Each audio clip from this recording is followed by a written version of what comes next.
Hello everyone, this is Nele speaking for the Girl with the Curly Hair project. And today I would like to guide you through a more theoretical vlog about communication and the axiomas of Watzlawick. No, Watzlawick. He was a communications theorist who used 5 axiomas to explain the communication theory. I will use a few of them to help explain communication in different layers and really in depth, to try and explain, mostly to people with autism, what communication is and why it is so important. Let me start with an example. Tina, she's 16 with Asperger's syndrome disorder, is on her way to school. And unexpectedly, she sees a boy and a girl from her class. And she's like really nervous looking. Her body language is nervous and she wants to remain unseen. But her classmates have seen her and they're walking towards her to say hi. Tina greets them, but she's very nervous and very tense. And afterwards, the boy and the girl say to each other that it's weird that Tina was so tense and, she could have at least said something, and they walk on. But was she not saying anything? The first axioma of Watzlawick, it is impossible not to communicate. So everything is communication. And in the example I've just told you, with Tina, we have 2 sets of communication. We have the verbal communication, the words that are being spoken. We have the non-verbal communication, so the body language, the gestures, and things like that. Non-verbal communication is just as important as verbal communication. And just because someone doesn't speak doesn't mean they're not communicating. They're most likely communicating at a non-verbal level. The first part of this communication is inside communication. Again with Tina. Her inside communication was, oh my God, there's a boy and a girl from school. I don't want to meet them. How can I avoid them? This goes on in her head.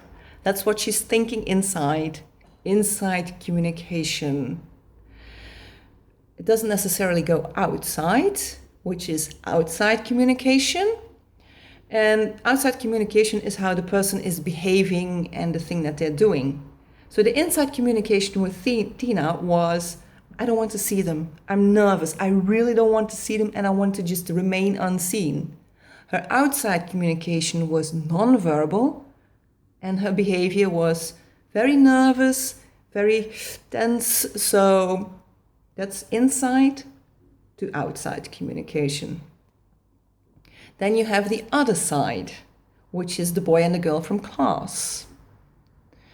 They were observing or communicating with the other party. And communicating means both verbally and non-verbally.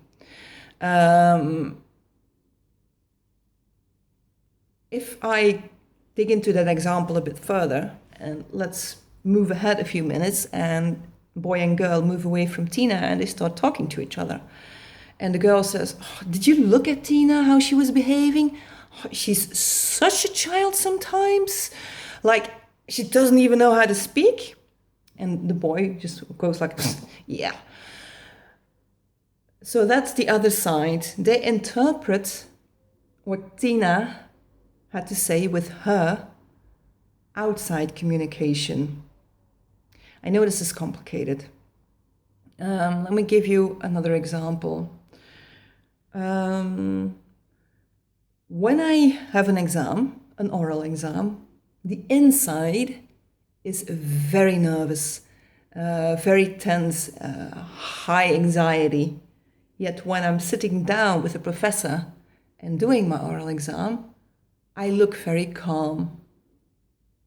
My inside isn't necessarily my outside communication. And how the other side sees that outside communication isn't necessarily how I feel inside. So it's all very open to interpretation. The thing with the other side is that they're going to interpret your communication from their own perspective.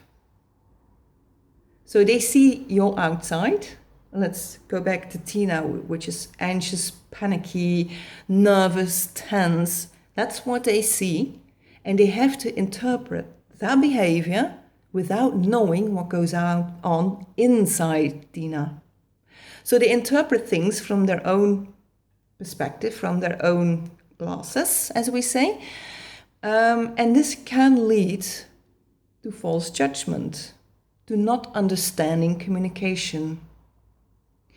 This is really important to know. And it might be difficult at the same time. When you're autistic, you can clearly see where the problem is. We have issues reading nonverbal communication, for starters. But we also have issues understanding what's inside a person rather than what's coming outside. This is an issue for both neurotypicals and people with autism. However, let's take a different example. Let's take Tina again, 16. She runs into someone she knows from going horse riding with. And that person looks really sad. So Tina asks them, "How are you?" And the person says, "Not good, my grandpa died." And Tina goes, "Oh, well, are you coming horse riding on this Saturday?"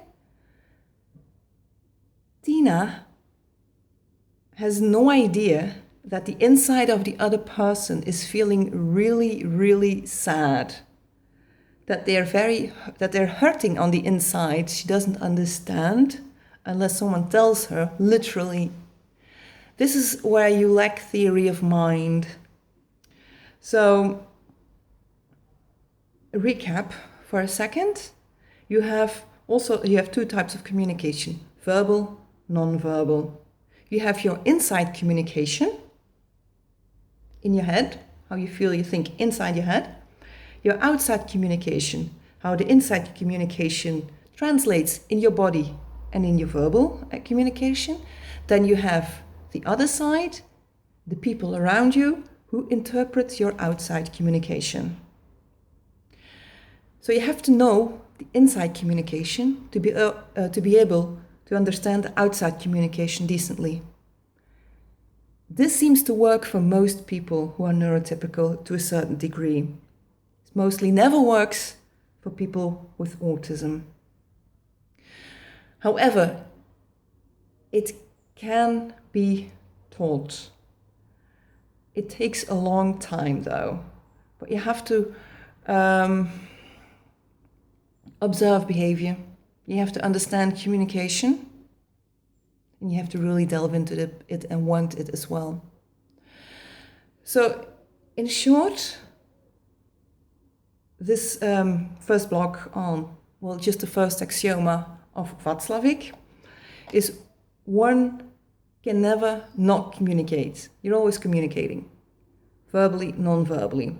When you're aware that there's also non-verbal communication, you can start observing it and linking it to certain situations, trying to figure out what's going on inside.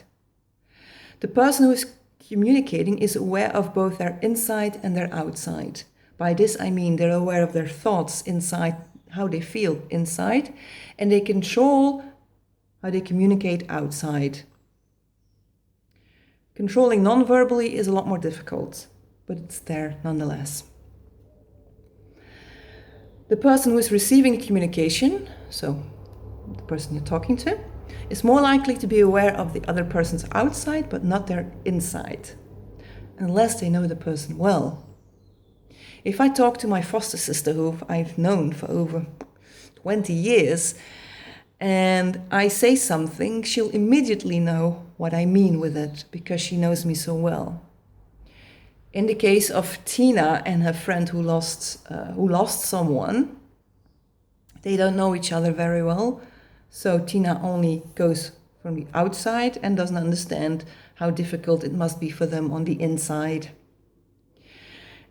And everyone can develop theory of mind, which will help to understand the inside of another person. This comes fairly more easy for someone who's neurotypical. I'm not saying that they don't have to work for it, because they do as well, but it's a lot more difficult for someone with autism, because they don't always realize that there's an inside. So I hope with this blog I've been able to show you that communication is a lot more in depth than just talking and waving hands, but that we have to be aware that we have an inside, outside, and an other side. And that's a good place to start with for communication. Hope this was valuable, and we'll speak to you soon. Bye.